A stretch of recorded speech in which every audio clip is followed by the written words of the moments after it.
Shalom, Ibu Bapak, Saudara-saudaraku terkasih, keluarga besar GKI Marta Dirja Purwokerto, maupun para sahabat GKI Marta Dirja yang berada di berbagai tempat dan di berbagai kota.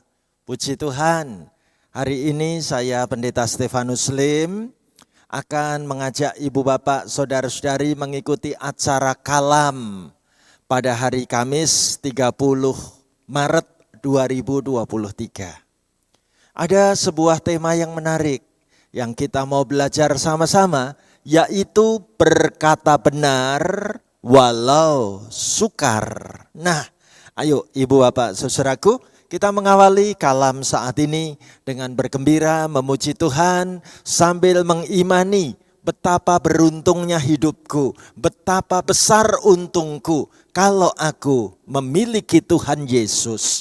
Kita nyanyikan lagu ini penuh semangat, penuh sukacita, bersama-sama demikian.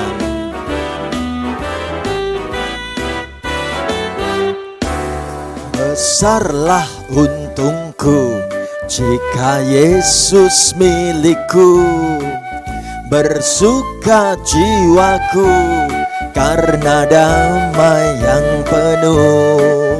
Meskipun angin keras, badai dunia menderu, tak goyah hatiku karena Yesus milikku. Benar-benar besarlah untungku, benar-benar besarlah untungku, benar-benar besarlah untungku ketika Yesus sungguhlah tetap milikku.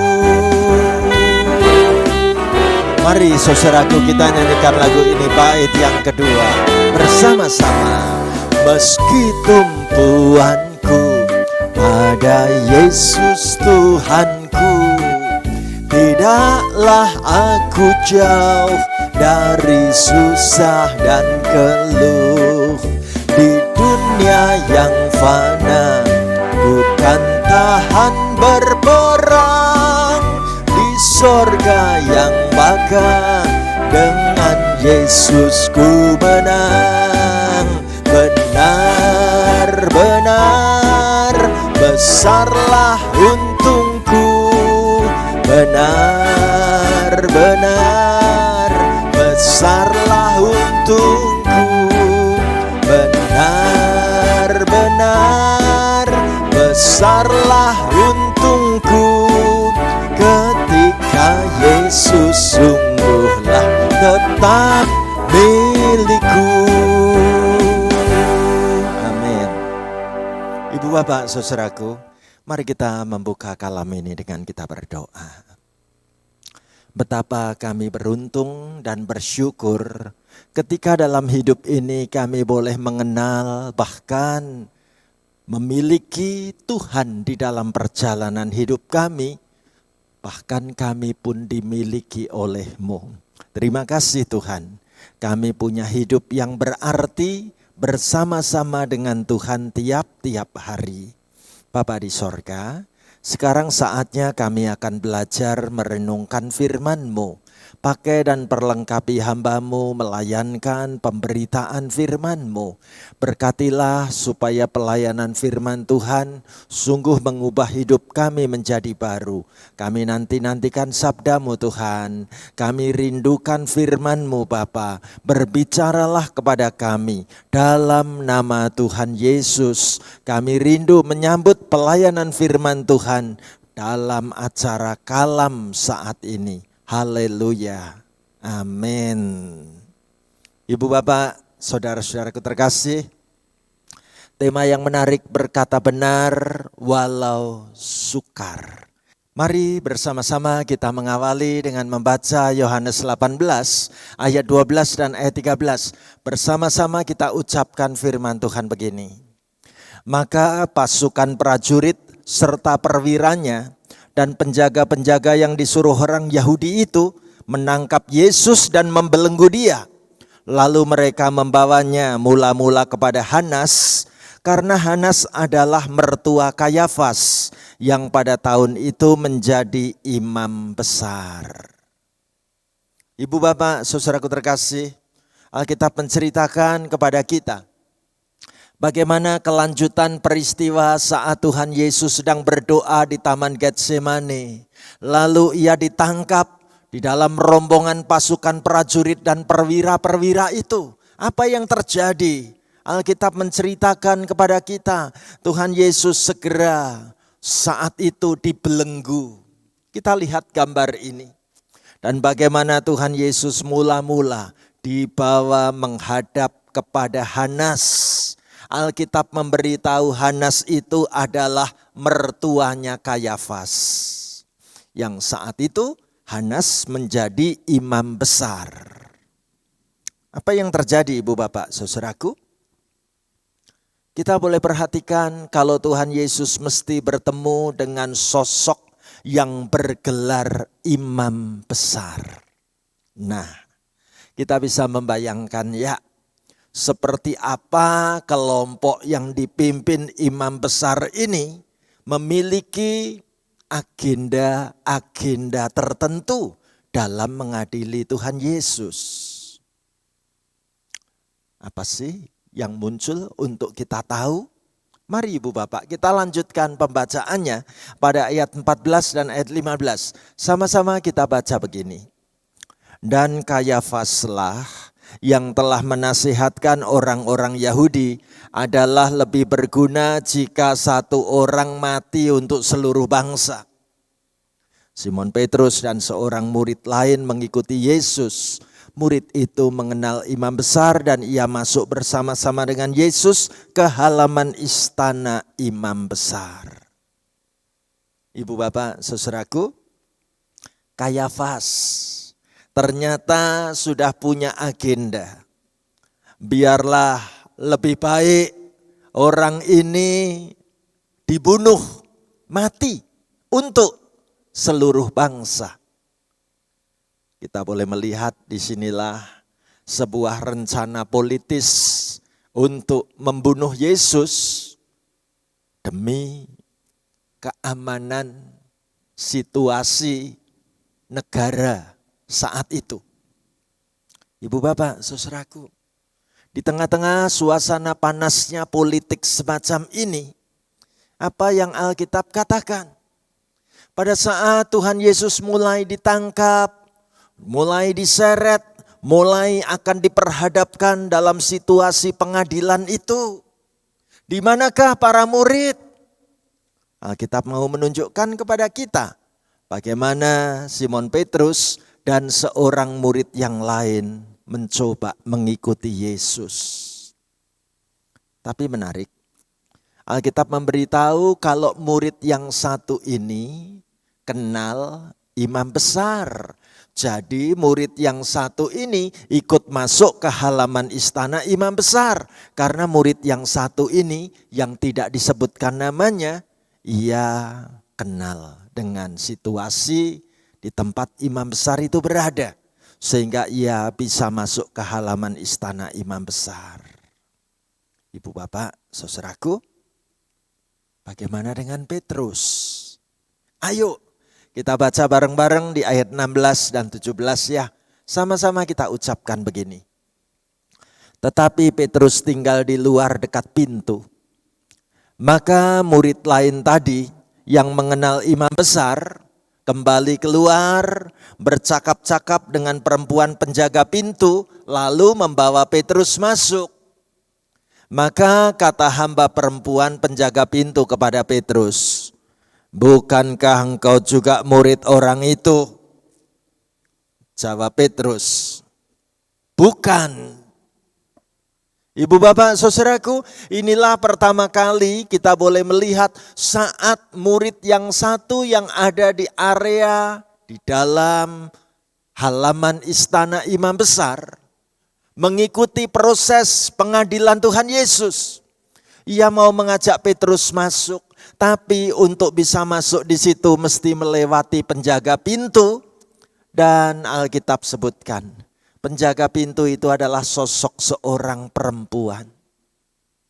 Petrus di hadapan seorang perempuan penjaga pintu ketika ditanya, bukankah engkau ini juga pengikutnya dia?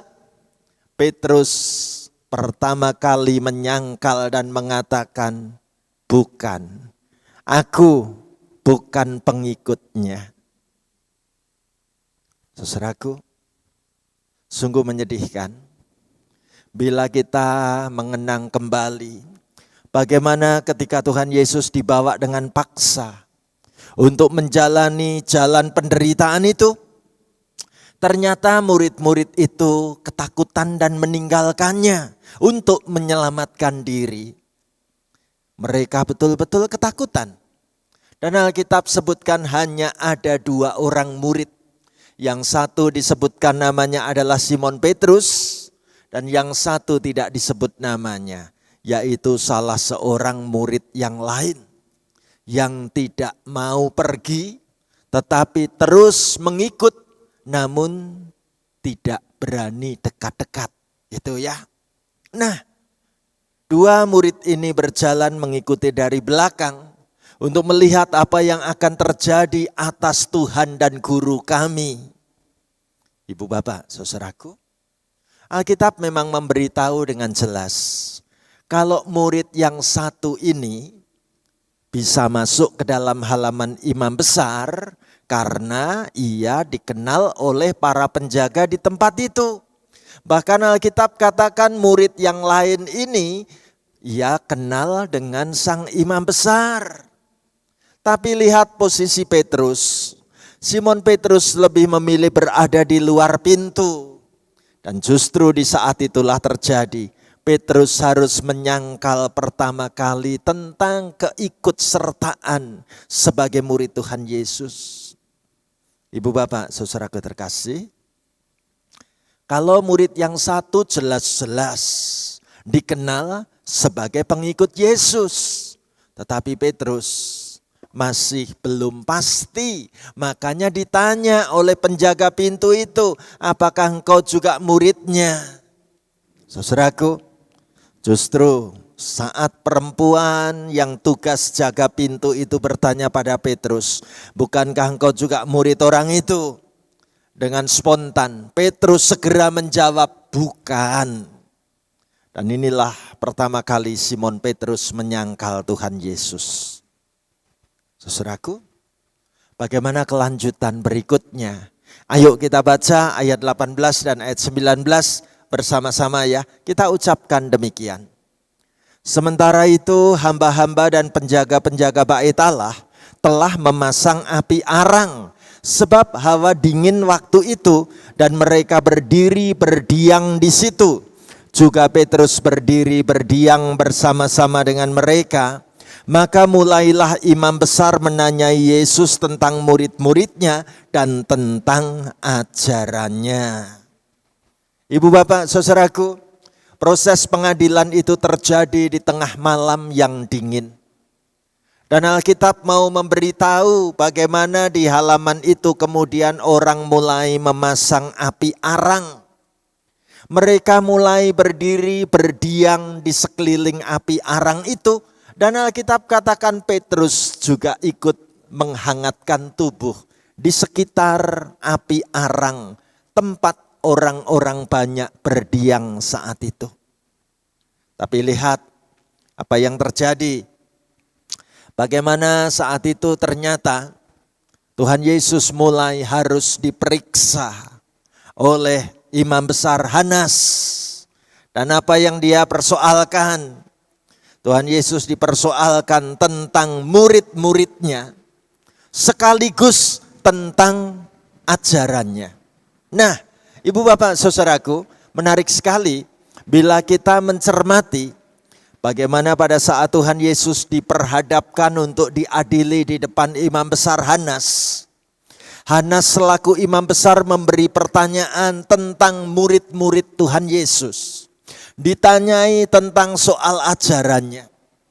Kalau imam besar Hanas mempersoalkan tentang murid, karena Hanas berharap akan mendapatkan jawaban yang menyebutkan berapa jumlah pengikut Yesus yang bisa diperkirakan dapat menjadi ancaman bagi proses pengadilan itu.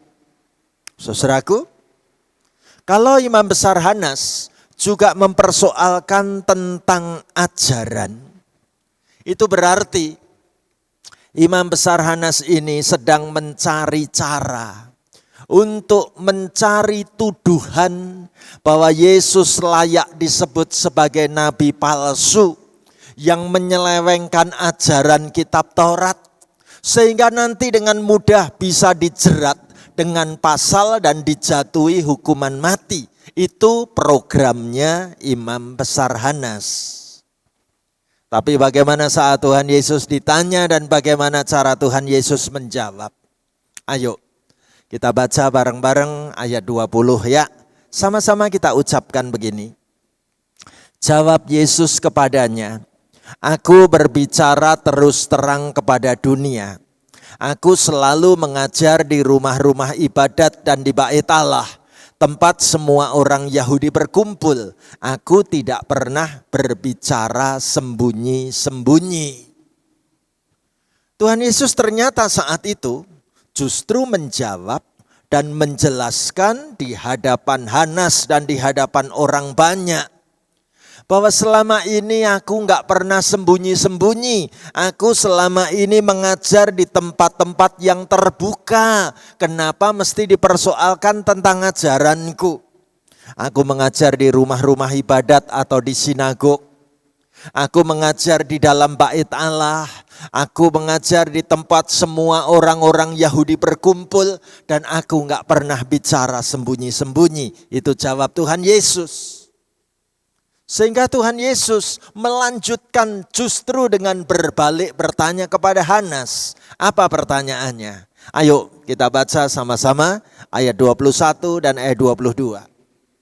Mengapakah engkau menanyai aku? Tanyailah mereka yang telah mendengar apa yang kukatakan kepada mereka. Sungguh mereka tahu apa yang telah kukatakan. Ketika ia mengatakan hal itu, seorang penjaga yang berdiri di situ menampar mukanya sambil berkata, "Begitukah jawabmu kepada imam besar?" Ibu bapak saudaraku, mari kita menggali bagaimana cara Tuhan Yesus menjawab. Menarik, tampaknya sekilas Tuhan Yesus tidak langsung menjawab pertanyaan imam besar Hanas. Namun jawaban Tuhan Yesus ini mengandung arti yang sangat dalam. Ketika Tuhan Yesus berkata, "Aku tidak pernah bersembunyi di dalam setiap pemberitaan dan pelayananku. Aku selalu mengajar di tempat-tempat resmi dan tempat-tempat terbuka." Seolah-olah Tuhan Yesus mau berkata kepada imam besar Hanas, "Ada banyak pengikutku di sekelilingku saat ini. Dan tidak pernah ada ajaran yang menyimpang yang aku ajarkan." Reaksinya luar biasa. Ketika Hanas diingatkan bahwa ada banyak pengikutku di sekeliling ini. Hanas memang semestinya langsung menjadi takut. Karena ternyata pengikut Yesus itu banyak. Dan tidak ada tuduhan yang bisa dibebankan kepada Yesus, bukan? Namun di saat Tuhan Yesus dibelenggu dan menjawab pertanyaan dengan lugas seperti ini, apa kata Alkitab saudaraku? Ternyata salah seorang penjaga itu menampar muka Tuhan Yesus. Tuhan Yesus ditampar mukanya. Benar. Bagi penjaga, pengawal, imam besar itu, seolah-olah jawaban Yesus ini menjadi sebuah jawaban yang dianggap menghina imam besar. Ya. Sehingga penjaga ini langsung menampar wajah Tuhan Yesus. Tapi lihat, ternyata Tuhan Yesus tidak gentar, Tuhan Yesus juga tidak emosi menanggapi, merespons tindakan kasar penjaga itu. Justru Tuhan Yesus menegur penjaga yang tidak benar itu dan mengajukan pertanyaan yang menarik. Pertanyaannya tertulis pada ayat 23 ini. Ayo kita baca sama-sama. Jawab Yesus kepadanya, "Jikalau kataku itu salah, tunjukkanlah salahnya. Tetapi jikalau kataku itu benar, mengapakah engkau menampar aku?" Maka Hanas mengirim dia terbelenggu kepada Kayafas, imam besar itu. Ibu bapak, saudaraku terkasih, Tuhan Yesus tidak diam saja ketika ia ditampar. Tuhan Yesus justru sungguh-sungguh menegur. Jikalau perkataanku itu salah, tunjukkan mana salahnya. Tapi kalau kata-kataku itu benar, mengapakah engkau menampar aku? Tuhan Yesus tidak membiarkan tindakan menampar itu begitu saja. Tindakan ini perlu ditegur. Tindakan ini perlu sungguh-sungguh mendapat perhatian. Kalau memang jawabanku ada yang salah, mana salahnya? Tapi kalau jawabanku benar, mengapa engkau menampar aku? Ibu bapak, saudaraku terkasih. Apa kelanjutannya? Alkitab katakan Hanas tidak berhasil di dalam proses mengadili Tuhan Yesus. Memperoleh fakta-fakta untuk bisa menjatuhkan Tuhan Yesus secara sah.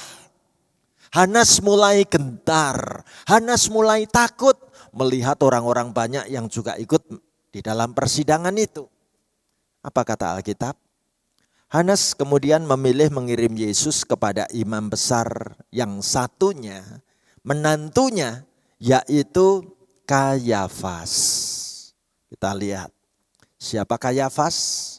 Kayafas itu imam besar yang punya status resmi diakui oleh negara Roma.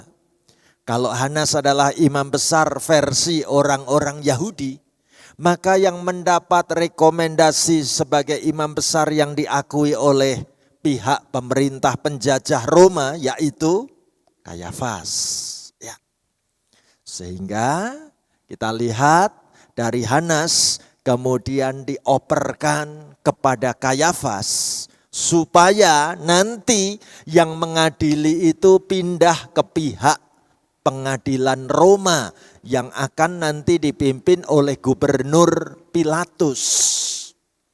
Ibu bapak, saudaraku terkasih, saat itu Tuhan Yesus segera digelandang untuk dibawa kepada imam besar Kayafas.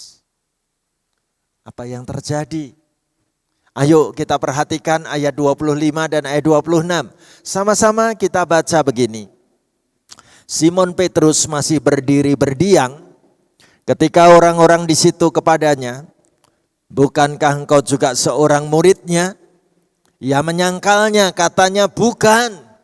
Kata seorang hamba imam besar, seorang keluarga dari hamba yang telinganya dipotong Petrus, "Bukankah engkau kulihat di taman itu bersama-sama dengan dia?" Saudaraku, Alkitab kembali mempersoalkan bagaimana saat Petrus ikut berdiam mencari kehangatan pada suasana malam yang dingin itu, justru Petrus kembali dipersoalkan, "Bukankah engkau juga pengikut dan engkau ini muridnya dia?" Petrus menyangkal yang kedua kali. Dan Alkitab katakan lagi, saat itu ada hamba imam besar, yaitu dari keluarganya Malkus yang telinganya dipotong. "Bukankah engkau kulihat ada di taman itu bersama-sama dengan dia?" Ibu bapak, saudaraku, dua kali kemudian berturut-turut. Yang pertama sudah menyangkal, sekarang yang kedua ditanya menyangkal. Dan satu lagi ditanya oleh hamba dari imam besar Malkus. Petrus menyangkal. Mana buktinya? Ayo kita baca sama-sama pada ayat 27. Maka Petrus menyangkalnya pula dan ketika itu berkokoklah ayam. Perhatikanlah gambar ayam yang berkokok ini. Menandai sudah berubah menjadi perubahan waktu, tanda perubahan jam jaga. Bagaimana saat itu ayam berkokok, waktunya berubah, sudah dini hari. Saudaraku, bicara tentang simbol ayam, saya tertarik ketika mengajak rombongan GKI Marta Dirja berada di kota Yerusalem. Rombongan kami diajak untuk mampir ke gereja yang ada simbol ayam jagonya. Pasti kita bertanya-tanya, ayam jagonya yang mana Pak Stefanus? Nih kita lihat, kita perhatikan ada panah di sana. Mungkin masih terlalu kecil ya buat kita ya. Oke, kita gedein gambarnya. Biar lebih jelas kita zoom ya. Mana gambar ayam jagonya? Kita temukan di pojok atas itu. Ada simbol ayam jago di atas kayu salib. Inilah gereja ayam berkokok. Gereja yang mengingatkan tentang penyangkalan Petrus 3 kali. Waktu itu saya bersama rombongan mengajak juga anak kami Gloria yang masih kecil. Ikut sampai di gedung gereja ayam ini. Dan saya melayani ibadah untuk mencari sebuah pemahaman. Betapa dalam hidup kita seringkali juga gampang menyerah seperti Petrus. Gampang merasa takut. Dan malam hari ini kita diajak untuk berani berkata benar walaupun sukar. Ibu bapak saudaraku, saya tertarik dengan sebuah ayat super. Ayat yang bisa kita kenang, ayat yang mau mengingatkan kita semua dengan gambar ayam seperti ini ya. Ayamnya terbuat dari kelopak-kelopak daun mawar ya, bersama dengan daun-daunnya. Ayo kita baca Amsal 8 ayat 7 sebagai ayat super ya. Sama-sama kita katakan begini. Karena lidahku mengatakan kebenaran. Sungguhkah aku melatih keluargaku supaya bisa berkata-kata dengan benar. Sungguhkah lidah seisi keluarga kita suka mengatakan kebenaran dan bukan kebohongan, bukan tipu-tipu, bukan sandiwara. Nah, saya kagum dengan seorang psikolog anak namanya Haim Chinot. Haim Chinot menulis, tahukah engkau, anak-anak itu seperti lapisan semen yang masih basah. Bayangkan lapisan semen yang masih basah. Haim Chinot katakan apa? Apa saja yang jatuh pada mereka akan sangat membekas. Itu pentingnya masa kanak-kanak. Bapak Ibu, kalau begitu, bila kita menganggap begitu besar pengaruhnya pendidikan orang tua kepada anak, khususnya tentang bersikap benar dan berkata dalam kebenaran, saya mencoba membuatkan 3 pertanyaan untuk kita berlatih sebagai orang tua bertanya kepada anak. Nanti boleh dipraktekkan ya. Coba tanyakan kepada anak kita, nak, apa yang terjadi ketika kamu sedang bermain di rumah, kamu tidak sengaja memecahkan vas bunga. Apa yang akan kamu lakukan? Sebuah diskusi yang menarik. Ketika sedang asik bermain, tanpa sengaja memecahkan vas bunga, apa yang akan dilakukan? Saudaraku, jawabnya mungkin macam-macam ya. Ada yang mengatakan pecahan vas bunga itu aku kumpulkan, aku sapu lantainya, lalu aku akan cerita kepada orang tuaku. Aku siap dimarahi karena aku tadi tidak sengaja memecahkan vas bunga itu. Bahkan aku bersedia mengganti, uang sakuku boleh dikurangi tiap-tiap hari untuk mengganti berapa harga vas bunga yang pecah itu. Itu keren. Tapi yang sering terjadi, bukankah anak nanti mencoba untuk pura-pura bukan aku pelakunya. Mungkin kesenggol kucing, mungkin kena angin di musim hujan, jadi vas bunganya jatuh sendiri.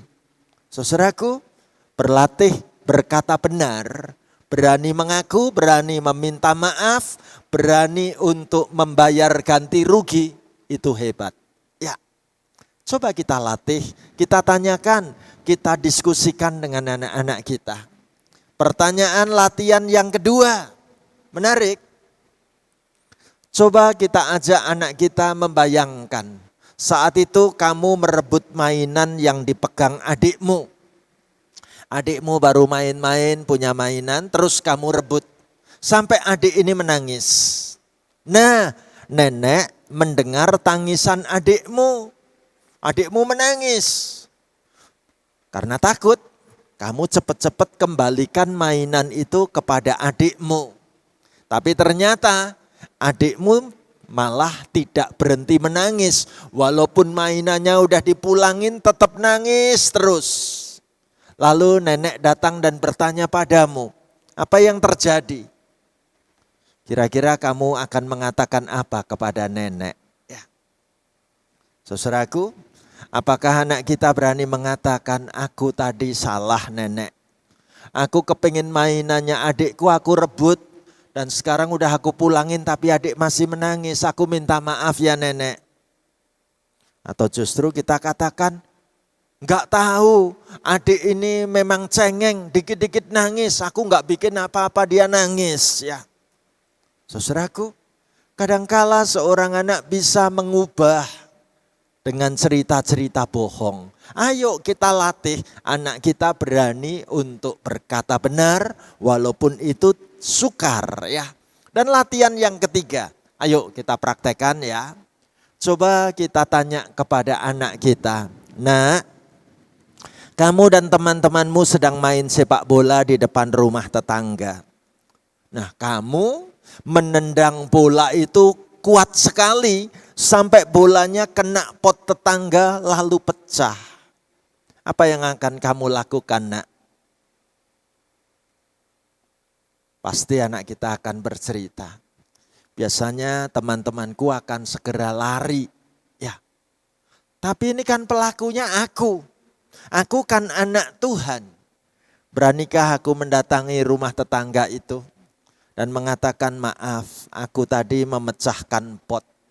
Aku yang salah. Aku mau ganti rugi. Aku mau minta maaf. Ibu bapak, saudaraku, tidak banyak anak berani bersikap seperti ini.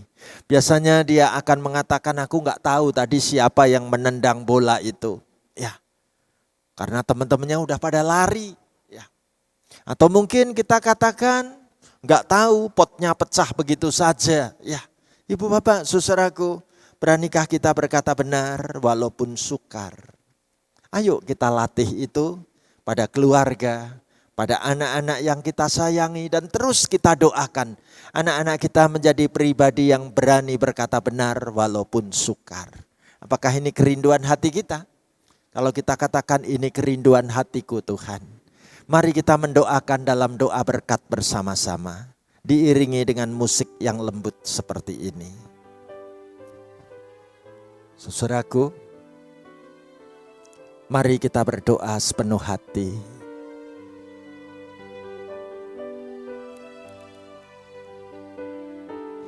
Tuhan, kami ingin keluarga kami dibentuk dengan firman-Mu. Pakailah kami Tuhan, menjadi pengajar firman-Mu dalam perbuatan dan perkataan yang baik. Kami ingin membawa keluarga kami makin dekat kepadamu Tuhan. Pimpin seisi keluarga kami dapat mempraktekkan firman-firman-Mu. Kami rindukan keluarga kami dapat berkata benar, tidak menyangkal, tidak berbohong, berani mengakui kesalahan, siap untuk memperbaiki kehidupan, bahkan berani untuk memberikan ganti rugi. Tuhan tolong supaya keluarga kami bertumbuh dalam iman percaya kepadamu. Kami rindukan seisi keluarga kami, bahkan hidup kami, mempraktekkan sabda firman-Mu. Biarlah kami boleh berkata benar, walaupun kenyataannya sukar. Kami berdoa Tuhan secara khusus, supaya hidup kami boleh menjadi kesaksian yang baik. Bersama seisi keluarga kami melakukan apa yang baik dan benar di hadapan-Mu. Terima kasih Tuhan, Engkau mengajari kami melalui sikap Simon Petrus. Ajari kami untuk lebih bertanggung jawab. Ajari kami dan ingatkan kami untuk selalu tekun dan setia terhadap firman-firman-Mu. Terima kasih Tuhan. Kami sekarang mendoakan keluarga kami dimanapun mereka berada. Tuhan gandeng tangannya, Tuhan berkati dan Tuhan pimpin masa depannya. Terima kasih Tuhan. Inilah rangkaian doa syafaat kami. Kami bersyukur untuk kebersamaan mengikuti kalam ini. Hamba mendoakan semua peserta kalam di kota manapun kami berada. Tuhan tuntun, Tuhan pimpin, Tuhan gandeng langkah hidup kami. Kami mau berjalan taat dengan firman-Mu Tuhan. Kami siap dipandu dengan sabda-Mu. Dampingi kami makin dekat kepadamu. Tiap waktu, tiap saat Tuhan bimbing kami berjalan mengikut kehendak-Mu. Terima kasih Tuhan. Inilah rangkaian doa syafaat kami. Kami doakan berkat-Mu mengalir dalam hidup kami. Dinyatakan, diberkati dalam nama Tuhan Yesus. Keluarga kami penuh dengan kemuliaan-Mu. Haleluya. Terima kasih Tuhan Yesus. Amin. Puji Tuhan, kita bisa ikut kalam saat ini. Saudaraku, Tuhan memberkati selalu. Sampai kita bertemu kembali. Amin.